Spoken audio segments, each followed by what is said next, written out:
ดบ่ทันมีเนาะไฟเลี้ยวพอดีเด้อสัญญาณไฟเลี้ยวเด้อนี่มันทางขึ้นครัวเนาะอันเฮาบ่อยากข้ามบักเฮาก็ข้ามครัวนี่ก็ได้แต่ว่ามันไกลทางนี้มันจะออกสายอัน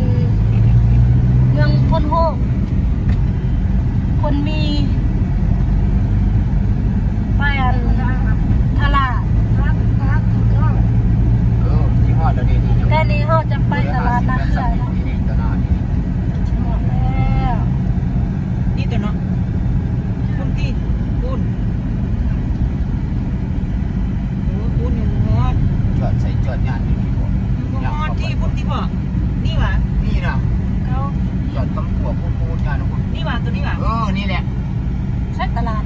นี่น่ะตลาดกำไซนี่น่ะพูดไปจอดพูด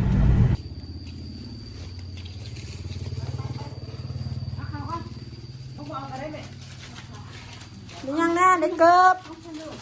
ได้ขนมส่งสวัสดีพ่อสาวแอวกินแม่มึงส่งอีพ่อเชียนเสื้ออีแม่ตัวเต้า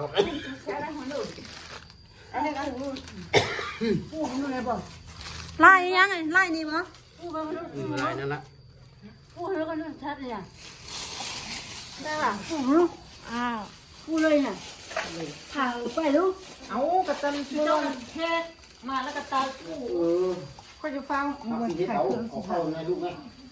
เปล่าให้ก่อนเอาเข้าบอกก็ได้ตัวน้าวะหรือตัวบางนี่ตัวซ้ำกลางมันมีหลายรุ่นเลยจะไม่คือตัวชาวบ้านฮะ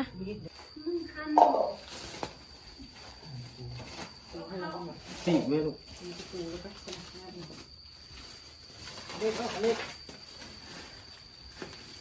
โอ้ยหุ่นได้เนาะคนนี่ก็ได้เนาะยามตัวพูดนะส้นพูดนะ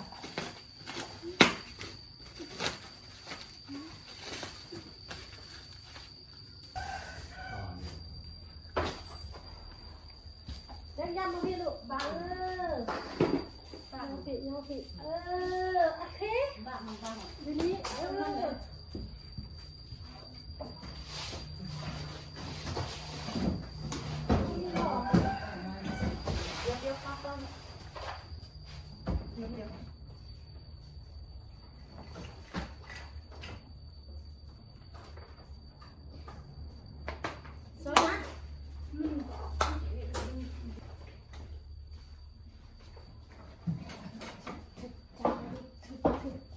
น้ำมันพอยอดหวานมันเครื่องพี่เป็นนะน้ำมันเครื่องมันน้อย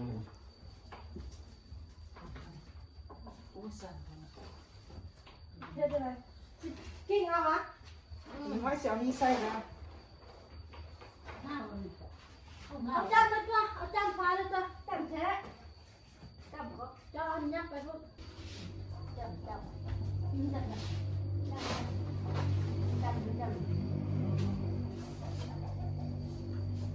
ได้ปะจะปีนเลยปะปีนเลยปะมาจำยูทางนี้มั้ยนี่ตัวกระเดิมเนาะยกเจ้าขนาดมันมาได้ไปเยี่ยมไปคุณแม่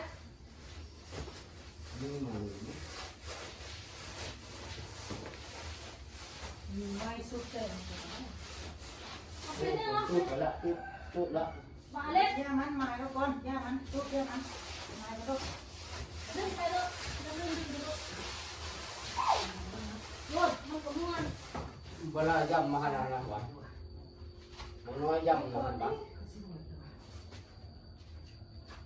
ไม่เท่าไรเอามีตังค์นะนะผู้ใหญ่ผู้ใดตั้งของยังประจำเลยทุกมาให้ก่อนนะนั่นทุกยังจำดึงไปก็มีคนนี้นะมันดึงไปเนี่ยห้ามเนี่ยนั่นแหละเอาสีนี้นี่ครับห้ามละแต่ต่อนี่มันก็เรียกสีลายดีกว่าที่มันไปซื้อมาแล้วก็จะพูดเลยนะต้องดูคนนะว่าคนพูดเลยพูดเลยก็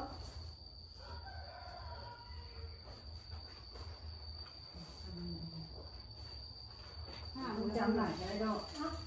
เนี่ยมันสิจำหน่าย ได้แล้ว มันบอกเรียนเป็นเนาะ มึงรีบเข้ามาละ เราเยอะนั่ง มึงเดี๋ยวคนนั้นเขาเด้อปากมือเขาเด้อลูกเด้อปากมือเด้อลูก ข้ามเรา ติดมือแล้วเดี๋ยวติดกระโหลกนี่ดูเลยติดกระโหลกนั่นนี่นะ เด็กกินเชื้อละ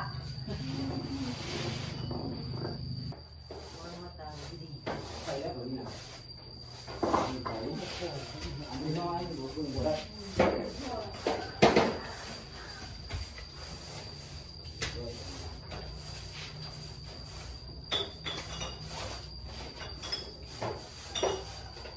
ต้องตีมาทับอันนี้เนี่ย ไม่ได้ได้ไหม ไป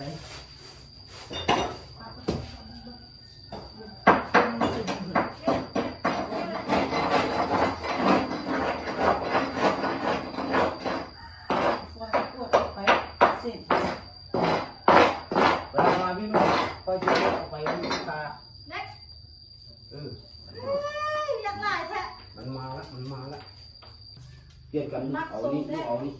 หวานหวานตายจีน่าก็จะเดินไปทำอ้อ ลูกเอานั่นเอา เออ เอาจับเอาลูก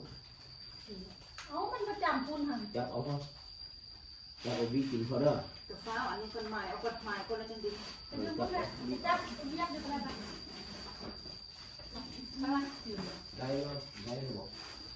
เห็นมันซื้อกัน ดังนั้นหมายเอาก้อนมันซื้อมันซื้อบ่ได้ที่มือเพิ่นเมื่อกี้ตามฝาเนี่ยหมายเอาก้อนคนละคน ใช่ปะพอดีเมื่อพอดีพอ วางเราก็ต้องเข้าใจ ฮอตไซส์นี่ฮอตไซส์ฮอตพูนบ่เจ้าปะฮอต แต่งไม่บอลตีนไปเยอะมันดูหันเออ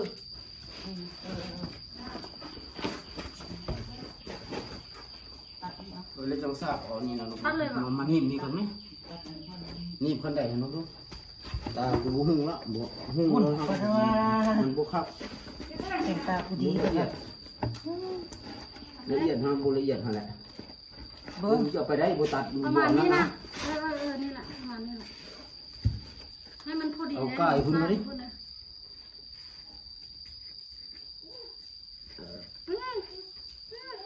ฮ้ย มีดมาดูลายมีดมาดูเอาออกมาพี่ก้นนี่ ยูซ้ายละท่านจะเอาสันไดท่าน มือเขานี่แหละอีกเนี่ยเขาทีเขาตานี่จะนี่เหลืองนี่มันเลย ชิม หยุดละ ชิมให้นานโว้น้ำลาย เดี๋ยวไม้ก่อนปะไม้ซ่านี่เอาก่อนไม้เอาก่อนซ่านี่นะจับไม้ซ่าแล้วมันจะมัน ข้อหมายว่าเทียนอะไรเห็นบ่ เฮ็ดไม้ซ่านี่มาห่อนี่แล้วตัดซ่านี่ก่อนนะเดี๋ยวนี้นะ เขาไปตลาดมาแล้วอันเพิ่นซื้อศาสตร์เนาะศาสตร์ย่างซื้อเกิบซื้อเสือย่างผู้เพิ่นนี่แหละ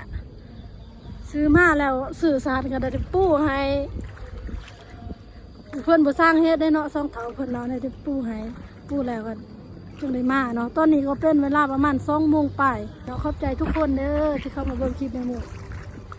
มันบ่ค่อยมีเวลาถ่ายคลิปเนาะแม่หมูอยู่แต่เฮือนนะ